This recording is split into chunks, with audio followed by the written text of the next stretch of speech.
Pat Duffy, there were some goodbyes. There were some, hey, you guys are sticking around. Not too many adding. Let's start with the goodbyes first. You kind of saw this coming. Adding to the amazing luck that we have, literally 30 minutes after we finished taping the show last week, the Bills announced they cut everybody. Right?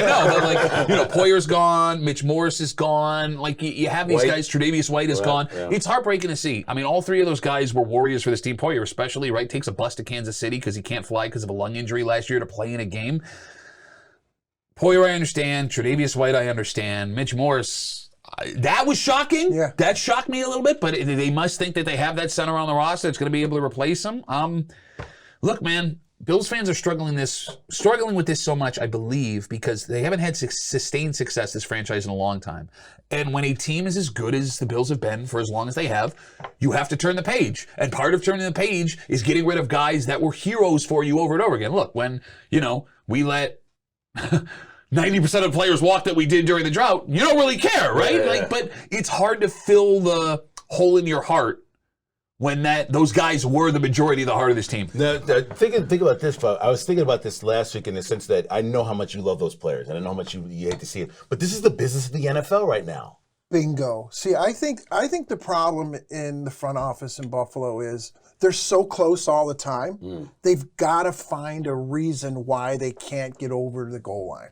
I firmly believe that's what's happening. So when you start cleaning house and looking at your roster and trying to get younger possibly or take advantage of free agency and save some money in the salary cap, I think that's when you get into that vicious cycle. It's not like, remember the Steelers of the 70s, the Cowboys of the 80s. The Niners did that now. They kept jockeying, trying to get the best players for the short-term run, and they didn't make it. Yeah. So I'm fearful Buffalo's going to be doing that, chasing their tail. Well, but I feel like in what they did, they're not doing that because you could have had Poyer for one more year knowing he was going to be there. You could have allowed Morris to stay there one more year knowing he's not going to be there down the run. In what I'm seeing here is the Bills abandoning a 1-2 year plan to focus on investing in younger players that they think not only are going to be cheaper, so you have more money to spend across the board, but are going to grow with your team. And I think an example of that is them re-signing A.J. Epinesa, right? A draft pick that they had the same year that they traded for Stephon Diggs. It's a great move. He had a breakout season. He got hurt towards the end of the year, right? But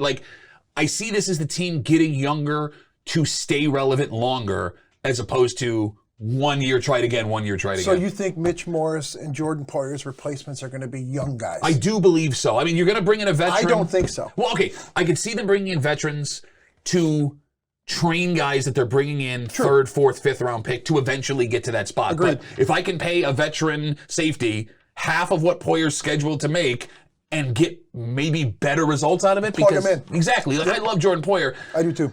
His body started to break down last year. And it hurts me to say because the guy's a warrior. But he, when you're getting beat on Hail Mary jump balls over and over and over again, maybe it's time to move on. Yeah. You mentioned Epinesa, of course, re-signed to Rap as well. Anything on Gabe Davis? I know for a while last week we were talking a little bit about him, knowing full well that he was going to be gone, but he got his money. Yeah, he got his money. The Bills were not going to pay Gabe Davis $13 million a year minimum. Look, man, I hope he has success when he's not playing Buffalo because Jacksonville with Mitch Morris and Gabe Davis come to Orchard Park this season. Right.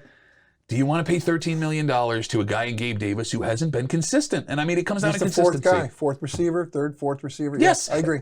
And is that worth $13 million? In my humble opinion, it is not. That being said, the Jets maybe got Tyrod Taylor from the Giants. I mean, there's not.